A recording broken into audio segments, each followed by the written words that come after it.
हमरो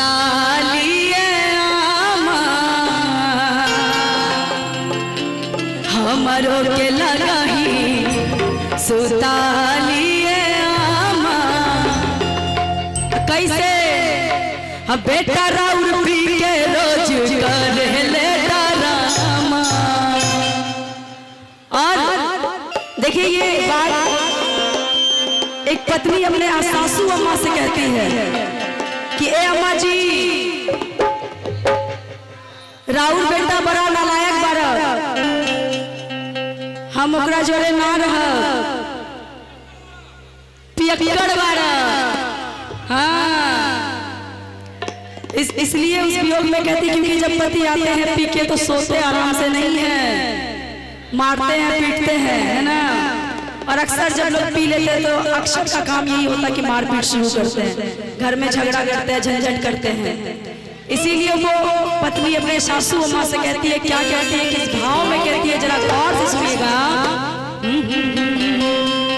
हमरो के लगाही सुतालिए आमा, हमरो के लगाही सुतालिए आमा, बेटा राउर पी के रोज कर ले डरामा, बेटा राउर पी के रोज कर ले डरामा, हमरो के लगाही सुतालिए आमा, हमरो के लगाही सुतालिए आमा, बेटा राउर पी के रोज कर ले डरामा।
मारे घाटी लेके दौड़ बसवा के खामा,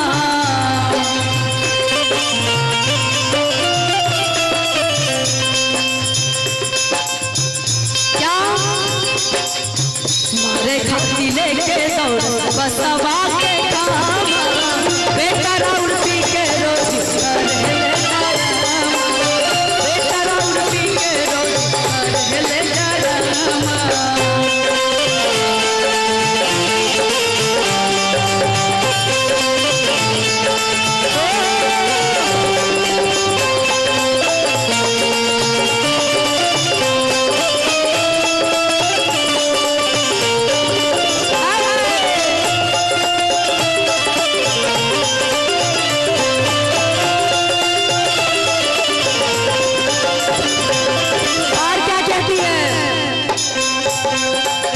पियक्कड़ का जो जो लक्षण होता है वही सब बताती है। क्या बताती है आगे, पिए लाता इज्जत नाही, अबेदा जाहिदा अबेदा जाहिदा अबेदा जाहिदा,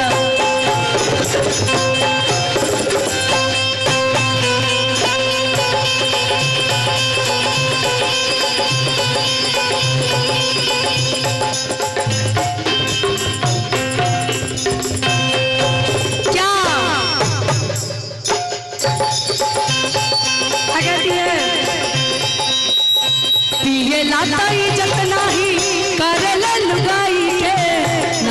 में होके लाता गाली देवा माई के।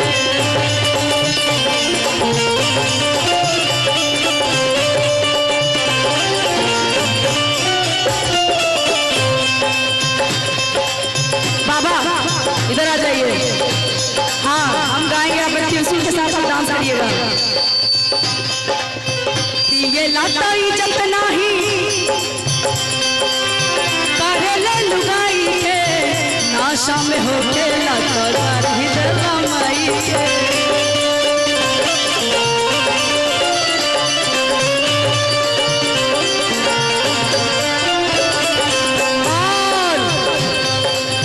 पानी में बहबलस जौबन बैंक में रहे जामा,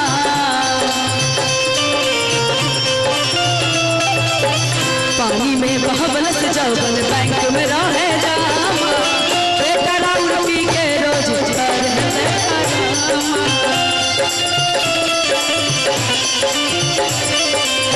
बेटा राउर पी के रोज कर ले आरामा।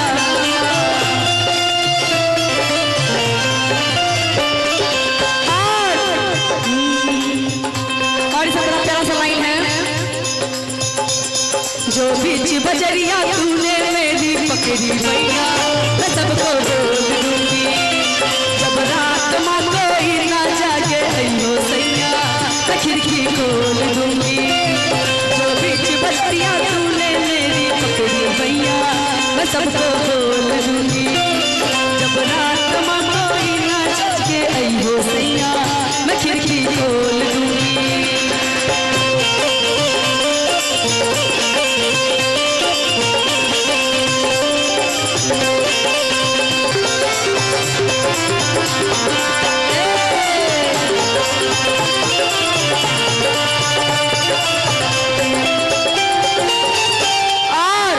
एक बड़ा सा प्यारा लाइन और है।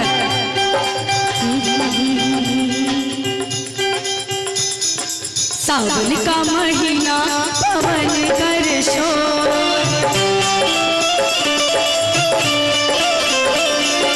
सावन का महीना पवन कर शोर। जिया रे झूमे से जैसे बनवाना चमो, जिया रे झूमे से जैसे बनवाना चमो। सावन का महीना पवन कर शोर,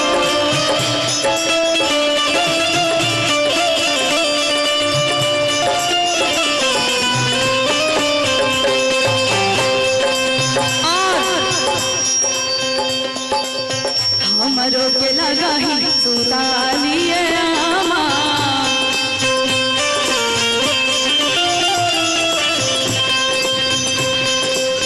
हमरो के लगा ही सुता